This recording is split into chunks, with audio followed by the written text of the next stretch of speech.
बिस्मिल्लाहिर्रहमानिर्रहीम। अस्सलाम वालेकुम माय यूट्यूब फैमिली, कैसे हैं आप सब लोग? जहाँ रहें खुश रहें, आबाद रहें।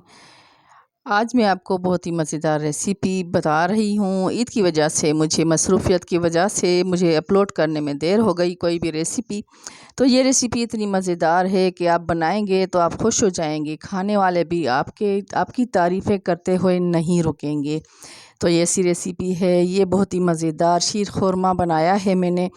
बहुत ही टेस्टी बना है, बहुत ही यम्मी, बहुत ही ज़बरदस्त रेसिपी है ये। आप बनाएंगे तो आपको पता चलेगा। तो आइए बनाना शुरू करते हैं। बिस्मिल्लाहिर्रहमानिर्रहीम। ये मैंने 2 कप फुल भर के दूध के डाल दिए हैं इसमें। 2 कप फुल भर के डालने हैं। अभी हो गए 2 कप। तो इसमें हम डालेंगे 2 कप में आधा कप चीनी डालेंगे। हम मीठा जो है हम शुरू से कम खाते हैं, माना कि सही खाते हैं, ज़्यादा मीठा नहीं खाते। आप जितना खाना चाहते हैं आप बढ़ा सकते हैं चीनी को। अब हम बनाएंगे इसका कंडेंस मिल्क। दूध बहुत ही ज़्यादा है, चीनी बहुत कम डाली है मैंने, तो इस हिसाब से ये बहुत ही ज़्यादा अच्छा बनेगा कंडेंस मिल्क। इसको खूब पकाया है, लो फ्लेम करके मैंने पकाया है। आप लो फ्लेम करके ढक्कन भी लगा सकते हैं, लेकिन किनारों को लग जाता है तो फिर हमारा जो दूध ज़ाया हो जाता है। ये ज़बरदस्त कंडेंस मिल्क बना है। अगर इससे भी ज़्यादा आप दूध बढ़ाना चाहते हैं तो फिर तो और भी टेस्ट इसकी बढ़ जाएगी, इन्हेंस हो जाएगी। देखें इसका कलर कितना ज़बरदस्त हो चुका है। ये ज़बरदस्त सा कंडेंस मिल्क बन चुका है। लो फ्लेम करके मैंने आपको दिखाया, वरना इसमें झाग थी तो ये फूल चुका था। तो अब देखें आप, इसमें मैंने दूध डाल दिया। 1.5 किलो दूध डाला है मैंने। इसमें उबला हुआ था, इसमें मलाई भी थी। अब इसको हम पकाएंगे। इसको भी हम थोड़ा सा गाढ़ा करेंगे। कंडेंस मिल्क तो ज़्यादा गाढ़ा होता है, तो इसे भी हम इतना पकाएंगे कि ये कम हो जाए। कुल दूध पक के 1.5 किलो हो जाए, क्योंकि आधा किलो तो मैंने कंडेंस मिल्क में डाला था और 1.5 किलो भी डाला है। अब इसमें 8 अदद छोटी इलायची के दाने निकाल के मैंने कूटे हैं, वो डाल दिए। अब इसको हमने खूब अच्छी तरह से पकाना है। इसको आधा ढक्कन लगा देना है। ढक्कन को थोड़ा खोल के लगाना है, क्योंकि ये उबल जाएगा, और बार बार इसे करते रहना है। अब ये काजू हैं, इसको मैंने आधा किया हुआ है। ये है खोपरा, इसको कटिंग की है। किशमिश है, और ये बादाम है। बादाम तकरीबन 20 अदद थे, इसको इस तरह से कट किया। और ये पिस्ते हैं, 1 मुट्ठी पिस्ते थे। तो इसे हम रोस्ट करेंगे। इसको हम इसमें डालेंगे 1 टेबल स्पून देसी घी। देसी घी से बहुत अच्छा फ्लेवर आता है, तो देसी घी डालना है आपने भी। अब इसमें ये सारा ड्राई फ्रूट हमने डाल देना है, और इसको लो फ्लेम पे रोस्ट करना है। इसमें अच्छा सा कलर आ जाए तो हमने इसको निकाल लेना है किसी बर्तन में। इसको हम 5 मिनट, तकरीबन 4 मिनट से बिल्कुल लो फ्लेम पे रोस्ट करेंगे। चलाते रहना है, हमने छोड़ना नहीं है। फिर थोड़ी देर के बाद हमने, देखें ये रोस्ट होने लगा है। थोड़ी देर के बाद इसमें किशमिश डाल देनी है। किशमिश बाद में डालिएगा, क्योंकि वो जल जाती है। तो इस तरह से अब थोड़ी देर और हम इसे मिक्स करेंगे, तकरीबन 1-1.5 मिनट के जितना। अब इसे निकाल लेंगे हम।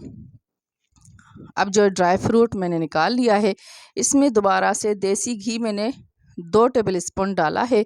इसमें ये सेवइयाँ है, एक पैकेट सेवइयों का लिया, पतली वाली सेवइयाँ, उसका आधे से भी कम मैंने ये सेवइयाँ ली हैं। 1 कप हुआ है, बिल्कुल दबा के नहीं, बस इसी तरह से ऊपर ऊपर डाला मैंने। 1 कप के जितना हो गया।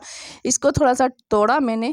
ये भुनी हुई नहीं होती हैं, तो इन्हें ज़रूर भूनना पड़ता है। हमने भून के ही पकाना होता है। इनका कलर इसका हमने गोल्डन करना है। इसको भी लो फ्लेम पे पकाना है। फ्लेम को तेज़ हमने नहीं करना, जल्दी नहीं करनी है। अब देखें दूसरी साइड से ये दूध उबल रहा है, गाढ़ा होने वाला है, हो चुका है तकरीबन गाढ़ा। इसे हम उबलने देते हैं। तब तक सेवइयों को हम गोल्डन कलर देते हैं। मेरे चैनल पे जो न्यू है, मेरे चैनल को सब्सक्राइब ज़रूर कीजिएगा। नोटिफिकेशन की बेल को भी प्रेस करें, ताकि मज़ेदार रेसिपी आपके पास सबसे पहले पहुंच सके। देखें ये गोल्डन हो चुकी हैं, ज़बरदस्त सा कलर आ चुका है। हमने जलाना नहीं है सेवइयों को। अब इन्हें हमने निकाल लिया है। अब दूध देखें कितना कम हो चुका है। ये इतना ज़्यादा मैंने पकाया है। इसका ढक्कन इसी तरह से आपने थोड़ा खोल के डालना है, वरना ये बॉयल होके गिर जाएगा, ये निकल जाएगा देगची से बाहर। अब इसमें ड्राई फ्रूट डाल देंगे, थोड़ा सा हम बचा लेंगे गार्निश के लिए। अब इस ड्राई फ्रूट को हमने तकरीबन 10 मिनट पकाना है, ताकि इसमें दूध में और भी ज़्यादा अच्छा सा फ्लेवर आ जाए और भी ज़्यादा इसमें टेस्ट आ जाए। इसको भी इसी तरह से खोल के थोड़ा सा ढक्कन लगाना है। इस पे चला अंदर डाल दिया मैंने ताकि ये पकता रहे और बाहर ना निकले देगची से। अब 10 मिनट मैंने इसे पकाया।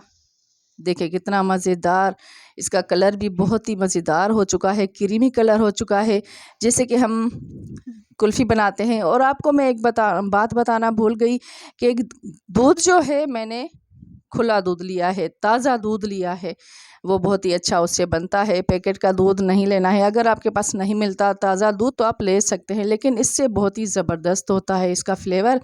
अब इसमें मैंने सेवइयाँ डाल दी हैं। सेवइयाँ को तकरीबन 6 से 7 मिनट हमने पकाना है। लो फ्लेम पे घुमाते रहना है। मैं खोल के पका रही हूँ। अगर आप थोड़ा सा आप ढक्कन लगा देंगे तो आपकी मर्ज़ी है, लेकिन मैं खोल के पकाऊंगी इसे। तकरीबन 5 से 6 मिनट सेवइयों को पकाऊंगी ताकि ये अच्छी तरह से उबल जाएं, पक जाएं। और आपको पता है ये बारीक सेवइयाँ जल्दी से पक जाती हैं। अगर आप पानी को बॉयल करेंगे, उसकी फ्लेम ऑफ़ कर देंगे तो सेवइयाँ डालेंगे, फिर भी ये सेवइयाँ पक जाती हैं।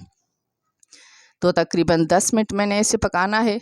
देखिए सेवइयाँ ऊपर आ रही हैं, सेवइयाँ पक रही हैं। देखें ये ऊपर आ चुकी हैं, तैर रही हैं ऊपर। तो इस तरह से, और हमने शीर खुरमे को जो है बिल्कुल सुखाना नहीं है। आपने शीर खुरमे को इसी तरह से दूध को छोड़ना है। जैसे इतना गाढ़ा होना चाहिए दूध, जैसे कुल्फ़ी का दूध बना के हम कुल्फ़ी जमाते हैं। देखें ये इतना गाढ़ा होना चाहिए। ये ठंडा होने के बाद इतना गाढ़ा हुआ है। अगर इतना गाढ़ा आप पकते पकते छोड़ेंगे तो ये ठंडा होने के बाद बिल्कुल सूख जाएगा, फिर वो सेवइयाँ हो जाएंगी, वो शीर खुरमा नहीं कहलाएगा। इस तरह का होना चाहिए, उसमें दूध नज़र आना चाहिए। बहुत ही मज़ेदार है। देखें कलर डालने के बगैर ही इसमें कलर आया है, क्योंकि गाढ़ा इतना हुआ है, पक के ये गाढ़ा मावे जैसा हो गया है। इसमें ऊपर से गार्निश करेंगे ड्राई फ्रूट को। अगर आप चाहते हैं ज़ाफ़रान थोड़ी सी डालें तो आपकी मर्ज़ी, वरना ये इसका कलर ख़ुद ही ऐसा मज़ेदार हुआ है कि देखते ही बस दिल कर रहा है कि हम खाएं। आप जब डाइनिंग टेबल पे रखेंगे इसे तो सबका दिल करेगा कि जल्दी से हम शीर खुरमे को भी खाएं, और जो आपके मेहमान होंगे वो इस शीर खुरमे को खाएंगे तो उनको बड़ा मज़ा आएगा। आपसे रेसिपी तो ज़रूर पूछेंगे, लेकिन वो आपकी तारीफ़ें इतनी करेंगे कि बस उनको बहुत ही मज़ा आ जाएगा। देखें इसे निकालते हैं, मैंने ठंडा कर लिया है। ठंडे होने के बाद भी इस तरह का ये है, इतना मज़ेदार। देखें देखते ही दिल कर रहा है कि हम इसे खा लें। बहुत ही टेस्टी मज़ेदार रेसिपी बनती है ये रेसिपी आप ज़रूर ट्राई करें, और अपनी ये वीडियो जो है अपनों में और दोस्तों में ज़रूर शेयर कीजिएगा। आप यकीन करें ये रेसिपी आप जब बनाएंगे तो आपका दिल खुश हो जाएगा, आपके घर वालों का दिल खुश हो जाएगा। जिसको भी खिलाएंगे आपकी तारीफ़ें करेंगे। अपना बहुत सारा ख्याल कीजिएगा। अल्लाह हाफिज़।